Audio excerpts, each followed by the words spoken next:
Nabi dan Rasul adalah manusia pilihan Allah Subhanahu wa Ta'ala.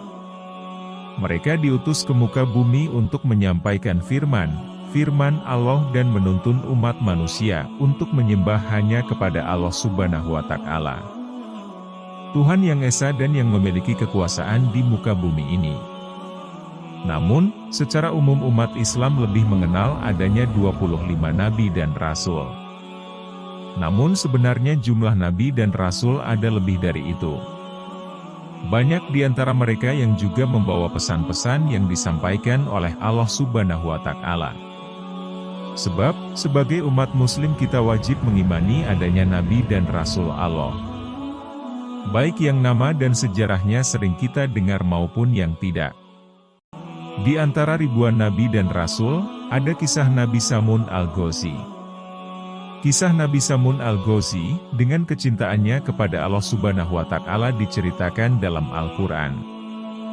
Kisahnya, diceritakan langsung oleh Rasulullah Muhammad tentang seorang yang memperjuangkan tauhid dan kekufuran kaum jahiliyah. Firman Allah, yang artinya, kami telah mengutus beberapa utusan sebelum engkau, di antara mereka itu ada yang telah kami ceritakan kepadamu, dan ada pula yang tidak kami ceritakan kepadamu. Surat Al-Mu'min, 78. Dari Abi Dzar, bahwa Rasulullah bersabda ketika ditanya tentang jumlah para nabi, beliau menjawab, jumlah para nabi itu adalah 124.000 nabi. Lalu berapa jumlah rasul di antara mereka? Beliau menjawab, 312. Hadits riwayat At-Tirmidzi. Nabi Samun juga dikenal dengan nama Samson. Kisah Nabi Samun terdapat di dalam kitab-kitab, seperti kitab Mukasyafatul Qulub dan kitab Qisasul Anbiya. Nabi Samun Ghazi memiliki mukjizat dari Allah, mampu melunakkan dan melembutkan besi, dapat merobohkan istana. Dia diberi mukjizat senjata pedang sakti dari tulang rahang unta, bahkan ketika ia haus dan lapar, senjata itu bisa mengeluarkan air maupun menumbuhkan daging untuk dimakan. Nabi Samun terkenal dengan kecintaannya pada Allah. Dia sanggup beribadah selama 1000 bulan yang diisi dengan salat malam dan berpuasa pada siang hari. Selama 1000 bulan itu pula ia menjadi pembela agama Tauhid yang berperang melawan musuh Allah. Cerita Nabi Samun Al-Ghazi kisah yang secara turun-temurun dalam literasi Israeliat, bangsa Israel, di Jazirah Arab. Cerita ini menjadi legenda sebelum Rasulullah Muhammad lahir.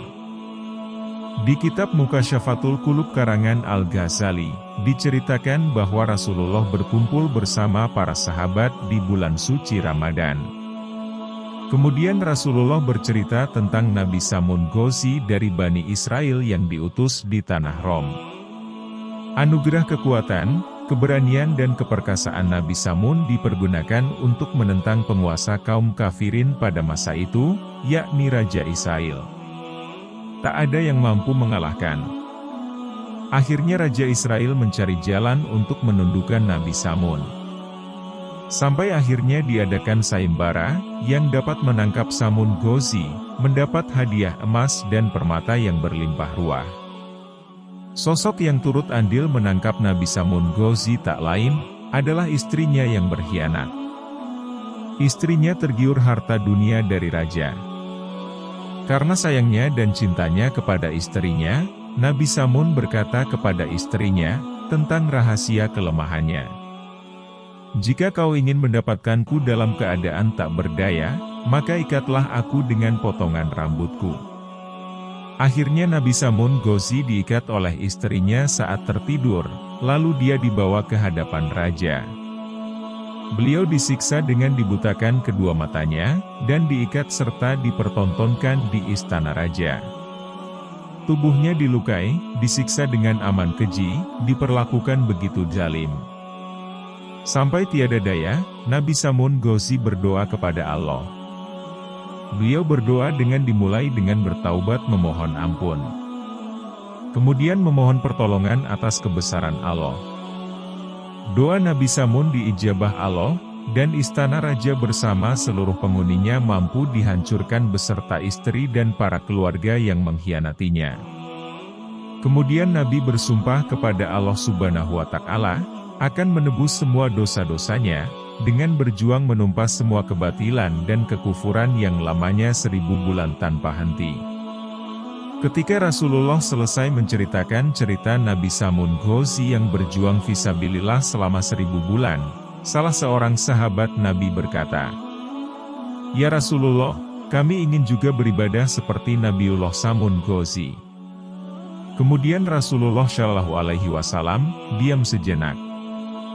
Tak lama, malaikat Jibril As datang dan mewahyukan kepada beliau, bahwa pada bulan Ramadan ada sebuah malam, yang mana malam itu lebih baik daripada 1000 bulan. Dalam diamnya Rasulullah Muhammad itulah bersamaan turun wahyu. Inna anzalnahu fi lailatul qadar. Wa ma adraka ma lailatul qadar. Lailatul qadri hayyum min alfi syahr. Tanazzalul malaikatu waruhu fiha bi'idni rabbihim min kulli amr. Salamun hiya hatta matlail fajar. Pada kitab Qisasul Anbiya, dikisahkan bahwa Rasulullah Muhammad sempat tersenyum sendir. Lalu bertanyalah salah seorang sahabatnya, "Apa yang membuatmu tersenyum wahai Rasulullah?" Rasulullah menjawab, "Diperlihatkan kepadaku hari akhir ketika di mana seluruh manusia dikumpulkan di mahsyar. Semua nabi dan rasul berkumpul bersama umatnya masing-masing, masuk ke dalam surga. Ada salah seorang nabi yang dengan membawa pedang, yang tidak mempunyai pengikut satupun, masuk ke dalam surga, dia adalah Samun. Adapun nabi yang wajib diketahui berjumlah 25. Mereka nabi dan rasul pilihan Allah dimulai manusia pertama Nabi Adam, Idris, Nuh, Hud, Saleh, Ibrahim, Lut, Ismail, Ishak, Yakub, Yusuf, Syuaib, Ayub, Zulkifli, Musa, Harun, Daud, Sulaiman, Ilyas, Ilyasa, Yunus, Zakaria, Yahya, Isa, ditutup Rasulullah Muhammad kekasih Allah. Wallahu a'lam.